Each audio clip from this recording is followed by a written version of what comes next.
কেইদিনমান আগতে মাৰ লগত কিবা এটা কামত ওলাই গৈছিলোঁ আৰু তাৰপিছত শ্বপিং কৰিবলৈ GS ৰোডত বঢ়িয়া শ্বপিং মল এটাত সোমালোঁ।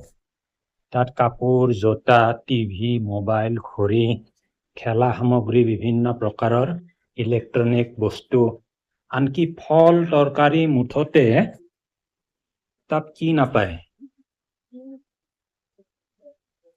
মাজে মাজে ভিৰ বেছি হয়, আমি যাবৰ দিনাখন ভিৰ বেছি নাছিল।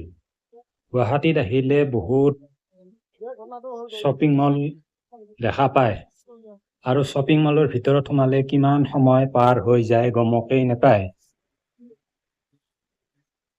গতিকে আপোনালোকে ইয়াত আহিলে হাতত সময় লৈ আহিব। কম সময়ত ইয়াত ঘূৰি ফুৰি একো গম পোৱা নাযায়।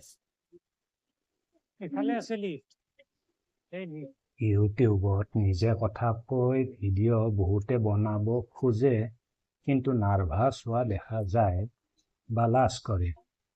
মই তেওঁলোকক এটা কথাই ক'ব খোজো যে নাৰ্ভাছ কৰি বা লাজ কৰি একো লাভ নাই, আৰু কোনে কি কয় নকয় সেইবোৰ বাদ দিয়ক আৰু নিজৰ সপোনবোৰ পূৰণ কৰক। আপুনি নিজৰ কাম কৰিবলৈ আনৰ এপ্ৰুভেল বিচাৰিব দৰকাৰ নাই।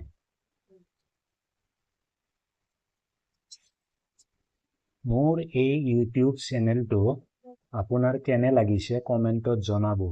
মোক ছাপোৰ্ট কৰিবলৈ মোৰ এই চেনেলটো লাইক, শ্বেয়াৰ আৰু ছাবস্ক্ৰাইব কৰি দিব পাৰে।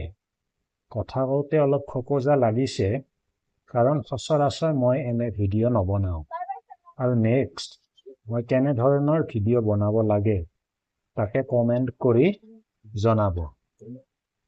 এইখিনি কৈ মই নিজৰ ভিডিঅ'টো ইয়াতে সামৰিবলৈ ওলাইছোঁ, কিন্তু ভিডিঅ' আৰু কিছু বাকী আছে, গতিকে কিছু কথা মই আৰু ক'ব লাগিব।